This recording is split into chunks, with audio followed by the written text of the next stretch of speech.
Hello, thank you for coming here today. Can you answer a few questions for us? Yes, thank you for having me and taking the time to interview me. My name is Amanda Waybright, and I'm ready when you Great. are. Why do you want to work here? So, one of the reasons why I would really like to work at this hospital is I value the mission statement that they have set in place when they talk about providing quality health care to the community and to enhance the health of the community. And I really would like to be an active part of that mission statement. I've also done a lot of my clinical rotations here at Salinas Valley Memorial, and I really admire the professionalism that the nurses have and their passion for providing patient-centered care. You mentioned the mission statement. Do you know what the mission statement is?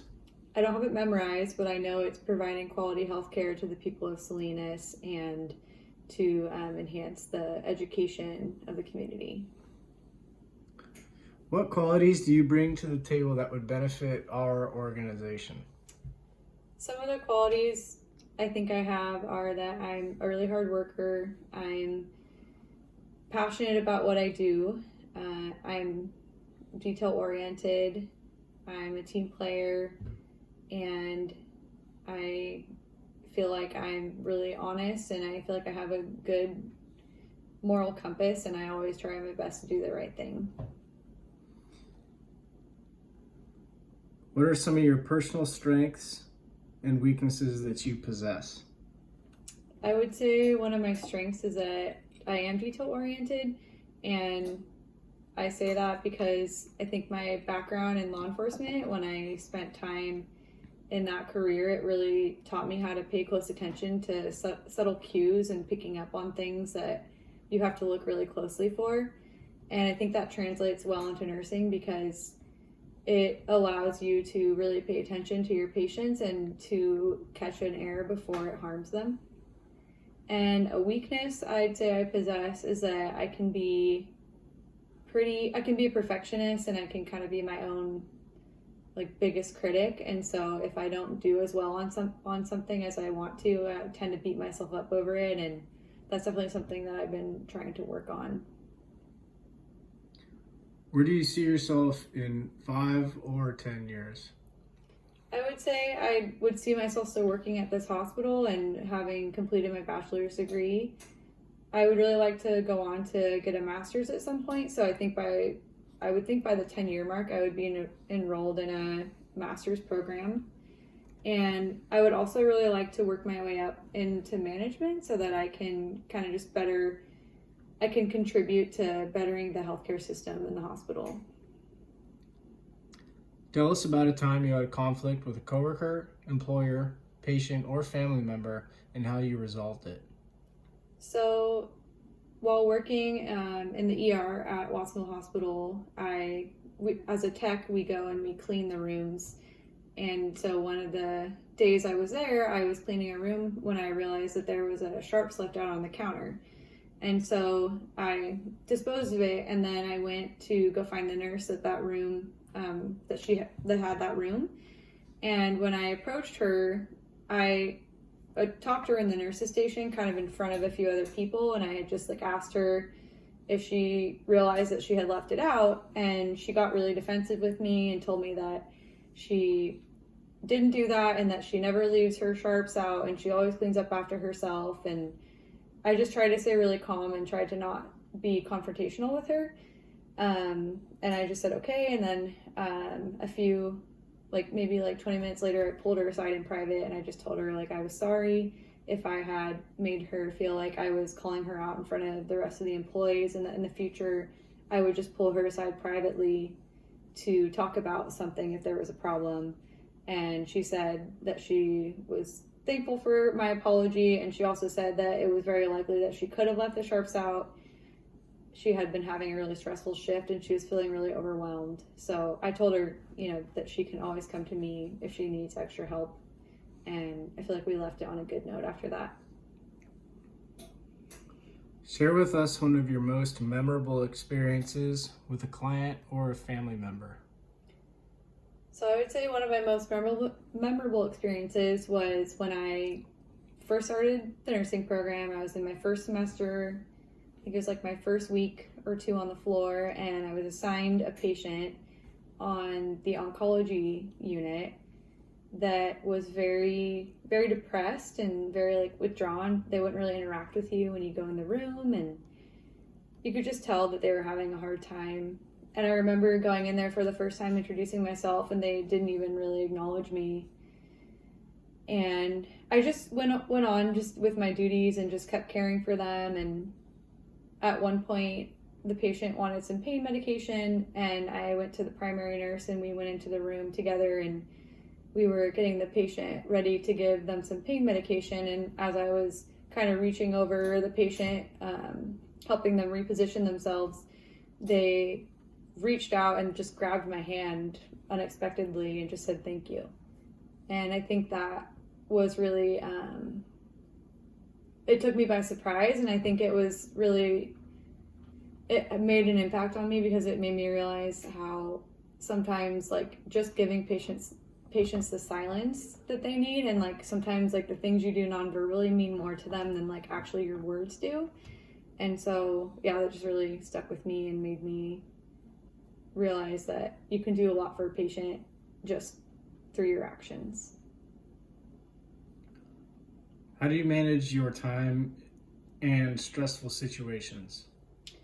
So that's definitely always a challenge, but I feel like I've gotten a few techniques that are good to kind of help bring my adrenaline down when I'm feeling stressed out. So I work in a pretty stressful environment right now in the ER at Watsonville, so I think that's been a really good experience for me to kind of realize what works and what doesn't. And then also in law enforcement, that was also a very stressful career, and so I use a technique called box breathing. And what you do is you inhale for 4 seconds, hold it for 4 seconds, exhale for 4 seconds, and hold it for 4 seconds. And whenever I'm feeling like my adrenaline is increasing or I'm feeling stressed out, I'll do this box breathing technique, because what it does is it triggers your parasympathetic nervous system, and it just kind of brings everything down and lets you kind of start to think more logically. So that's definitely something that helps me. And then I also just really try to I try to stay really well organized, because if I'm not organized, then I'm just looking around for things and it's taking longer than it needs to. And then also just knowing like how long a task will take me and sticking to that, as close to that as I can, in order to manage my time. What questions do you have for us?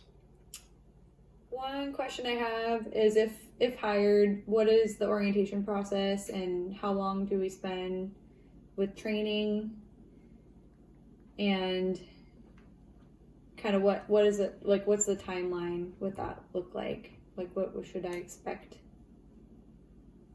And then another question I have is, what would patients at your hospital say about their experience there, and also what would previous employees or current employees say about how they have liked working at Salinas Valley Memorial? You have a client returning from surgery, status post-repair of a bowel obstruction.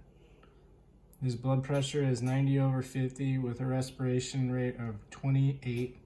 His heart rate's 113 with an oxygen saturation of 97% on 2 liters of a nasal cannula, from a nasal cannula. What would your priority be with this client? Explain to us the process of caring for this client immediately post-operation. So initially my thoughts are just hearing those vital signs. They have a lower blood pressure, their heart rate and respiratory rate are high, so it sounds like they're trying to compensate for something. Since it is a post-surgery, a bowel repair, I'm thinking maybe there's some bleeding going on. So the first thing I would do is go in and assess the patient. I would retake their vital signs. I would see how symptomatic they are. I would look at their surgical site to see if they were bleeding. And then from that point, I would kind of just start to implement interventions as I saw fit with my assessment. I would also contact the doctor and let them know what was going on with the patient. And I would request additional help, such as like respiratory therapy coming in if their oxygen saturation keeps going down. And then I would let my charge nurse know. But all of this time, I would also stay with the patient and continue to assess them, and I wouldn't leave them until they had stabilized. And I would just kind of have to go from there. I think one of the interventions that I could implement if it seemed like it was appropriate would be to increase their IV fluid rate, because they're on the more hypotensive side and they're showing these signs of shock. They might need a fluid bolus to help bring their blood pressure up and help with the perfusion issue that they could be having. Can you please explain to us your understanding of sepsis?